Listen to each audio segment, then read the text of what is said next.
Manchester United have 15 minutes to save their sorry season. Fernandes to Casemiro, flicks it round the corner. Kobe Mainu into the corner. It is a stunning finish. It is Manchester United 4, Lyon 4.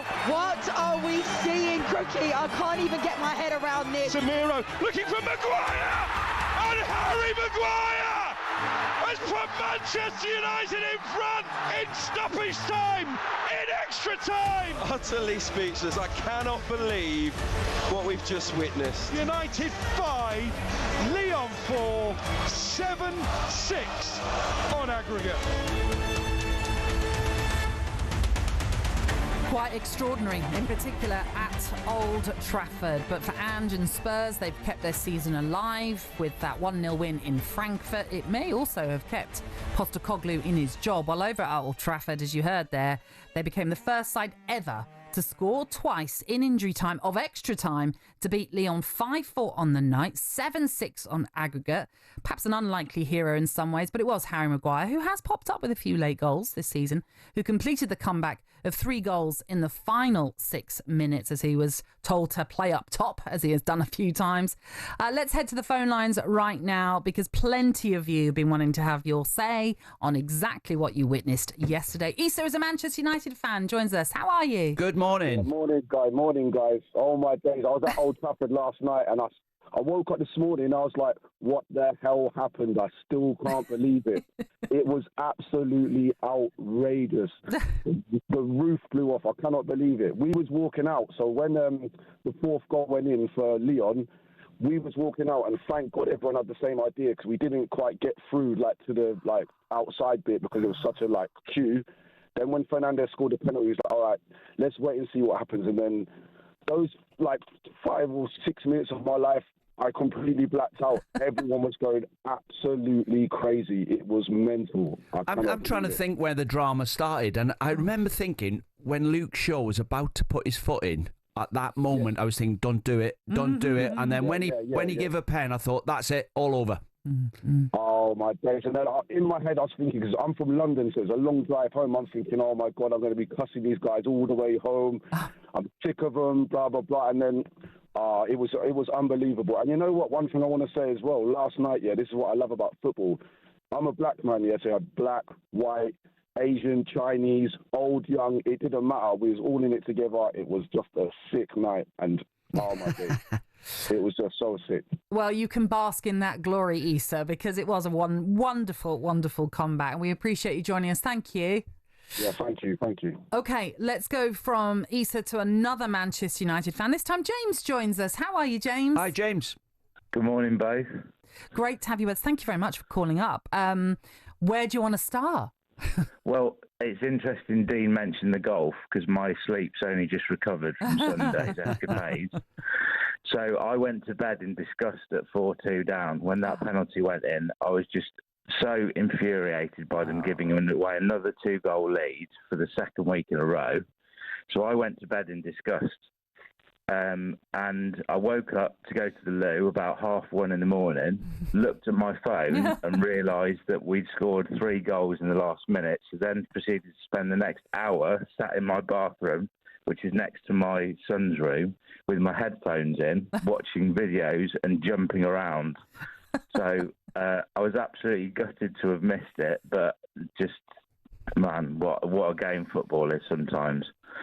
Without putting a dampener on the evening, obviously there was a few things that went wrong during the game. Harry Maguire coming on as a centre forward. I was sitting in bed thinking, well, have they got any strikers anywhere? Yeah, it's mad. Man United. Yeah, but he's done it before. We scored 5 goals, and a striker didn't score any of them. Yeah, and can you turn the clock back? Teddy Sheringham, Andy Cole, Dwight York, Van Persie, Van Nistelrooy, Teddy Sheringham. Did I mention Teddy Sheringham?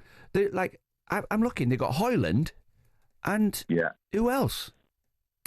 Yeah. It's mad. I think there's a lot of surgery needed doing again, but that will give the players and the fans a bit of belief that the club is rolling in the right direction. Whether they're going to have the funds to. Whether they're going to have the funds to strengthen the team and get it challenging again, it might take a few years. Yeah. It certainly was an extraordinary night, James. And it was good that you got to relive it, albeit in your bathroom. But thank you, James, for being with us this morning. Hey, by the way, great ball, James. No one's mentioned that yet. The ball onto Harry Maguire's head. Oh, Was it Casemiro? Was it Casemiro? The dink. What a ball. Yes, it was Casemiro. You're absolutely right. Like you pointed out earlier on, Casemiro was involved a lot towards the end, wasn't he, in particular? But James is not alone. John messaged us earlier on to say that he was at home and he honestly said, at 4-2, I thought we were done. I put the TV on mute. I was scrolling my phone. When luck should have it, I see out of the corner of my eye a penalty awarded, and needless to say, the sound went back on. So, yeah, a lot of people will have been in that similar situation of, if you're especially at home, do I turn it off or not? Let's find out how a Spurs fan is feeling this morning. Gavin has joined us. Morning, to you, Gavin. Good morning, too. Oh, what a night. Did you see some of the Spurs games? I watched some of it, Yeah, I started off watching it, but I did have to switch over to the Man United game, forgive me. So I coach football like just below Southern League level. If my forwards had missed them Frankfurt ones in the last 50 minutes, I'd have had something to say to them. I mean, they missed 4 sitters. For Ange to say we strolled through, I go to most games, but I stopped after the pathetic performance against Liverpool when we got beat 4-0. But it's dreaming. I mean, if we'd have played a half-decent side, they would have buried them. But I was glad Man United went through because we can only meet them in the final, and we've played them 3 times this season already. Because don't forget, Lyon did have 10 men. You are forgetting that they scraped by with a side that had 10 men, and I thought I'd rather play Man United than Lyon if you give me the choice, and hopefully they'll sneak past Atletico Bilbao.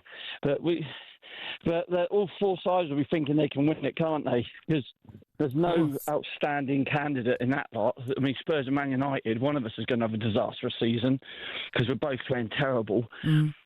And just winning one, and then I'm glad that someone mentioned it. We don't want to be in the situation if we win it and he keeps his job, because like what Man United did, because that was a blessing they won the FA Cup because it ruined their season this year.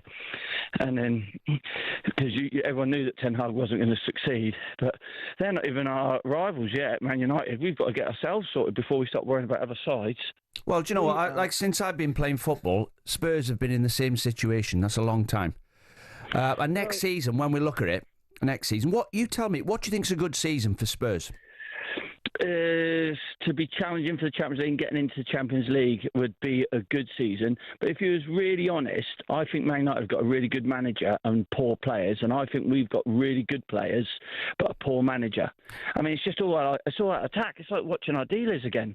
I mean, don't forget the game against Frankfurt when Solanke crossed that ball in the first game, and Porro, the right back, was in the 6-yard box flicking it in. If that had been a half decent keeper and intercepted it, the lesser side sit back against Tottenham, put people out wide and just wait for our fullbacks to run forward, knock the ball out wide, and they cross it in. And we play like in the 30s when you had 2 centre-halves, 3 midfielders and 5 forwards with the insides and outside forwards.